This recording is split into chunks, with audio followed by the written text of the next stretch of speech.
Subscribe کریں ہمارے channel کو اور بیل آئیکن کو کلک کریں تاکہ ہماری ہر نئی آنے والی ویڈیو آپ تک بآسانی پہنچ سکے۔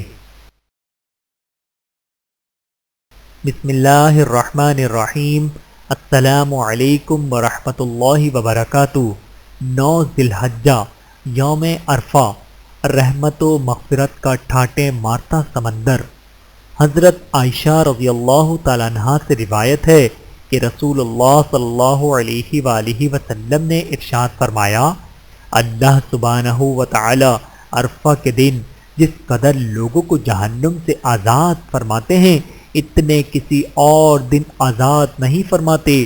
بلا شبہ اللہ سبحانہ و تعالی اس دن اپنی رحمت و مغفرت کے ساتھ بندوں کے انتہائی قریب ہو جاتے ہیں اور پھر فرشتوں کے سامنے حجاج کرام پر فخر کرتے ہوئے فرماتے ہیں، میرے یہ بندے کیا چاہتے ہیں۔ بحوالہ صحیح مسلم حدیث نمبر 3354۔ اللہ تعالی ہم سب کو احادیث مبارکہ پر عمل کرنے کی توفیق عطا فرمائے، آمین ثم آمین۔ ویڈیو دیکھنے کا بہت شکریہ۔ مزید ویڈیوز دیکھنے کے لیے ہمارے چینل کو سبسکرائب کریں۔ اگر ویڈیو پسند آئے تو لائک کریں۔ اچھی بات کو دوسروں تک پہنچانا صدقہ جاریہ ہے۔ جزاکم اللہ خیرا کثیرا۔ اپنا اور اپنے پیاروں کا بہت زیادہ خیال رکھیے گا اور مجھے دعاؤں میں یاد رکھیے گا۔ Take care. اللہ حافظ۔